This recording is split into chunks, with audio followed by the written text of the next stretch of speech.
तरबेला और मंगला डैम में पानी की सतह बुलंद होने लगी। तरबेला डैम में 8 से ज्यादा जबकि मंगला डैम में 40 फीट पानी जमा हो गया। मुआवजा के मुताबिक तरबेला डैम में पानी की सतह डेड लेवल से ऊपर आना शुरू हो गई। डैम में पानी की सतह डेड लेवल 1402 फुट से बुलंद होकर 1410.7 फुट हो गई। उधर मंगला डैम में भी पानी की सतह में इजाफा होना शुरू हो गया है। 2 रोज के दौरान मंगला डैम में 40 फुट पानी जमा हुआ, जिससे पानी की सतह 1090 फुट हो गई।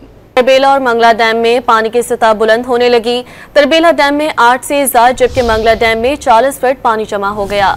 मुआवजा के मुताबिक तरबेला डैम में पानी की सतह डेड लेवल से ऊपर आना शुरू हो गई। डैम में पानी की सतह डेड लेवल 1402 फुट से बुलंद होकर 1410.7 फुट हो गई। उधर मंगला डैम में भी पानी की सतह में इजाफा होना शुरू हो गया है। 2 रोज के दौरान मंगला डैम में 40 फुट पानी जमा हुआ, जिससे पानी की सतह 1090 फुट हो गई।